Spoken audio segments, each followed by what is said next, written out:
2 years ago, he led a coup to depose President Ali Bongo, whose family had ruled Gabon for 55 years. Well, now, General Brice Oligui Nguema, who has served as junta leader since, has been named the new president of the country after a landslide election result. He'll serve a 7-year term after scoring 90% of ballots, with his nearest challenger on just 3%. That man, former Prime Minister Alain-Claude Biliebynze, acknowledged the result, but called the electoral process opaque and questionable. Critics also say that the country's new electoral code and constitution were fashioned to make it easy for General Nguema to win, with several opposition heavyweights excluded from the ballot. International observers, though, have praised the peaceful nature of the election. The BBC's Paul Ngier reports now from the capital, Libreville. This was the moment Gabon's junta leader Brice Oligui Nguema realized he had secured 7 years at the helm of the country.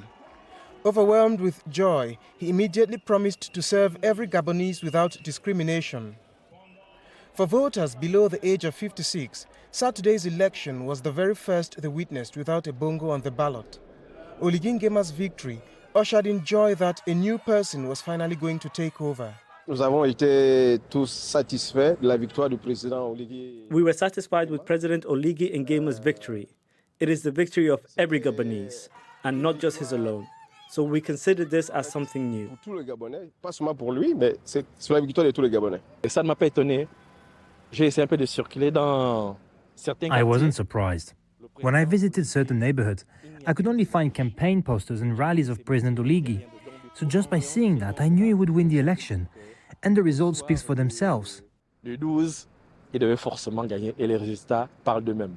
Some candidates who were beaten in the polls considered defeat and congratulated Nguema, while the main election challenger, Alain-Claude Biliebynze, acknowledged the outcome, but said the polls were shy of being free and fair. Most international observers praised the peaceful conduct of the polls, a sharp contrast to the violence that characterized previous elections. For first-time voter Jude, the new president of this poor but oil-rich Central African nation of about 2.5 million people, must immediately tackle social and economic issues. We want the preservation of peace and employment of young people, because the youth are the future of Gabon. They need to be supported and guided.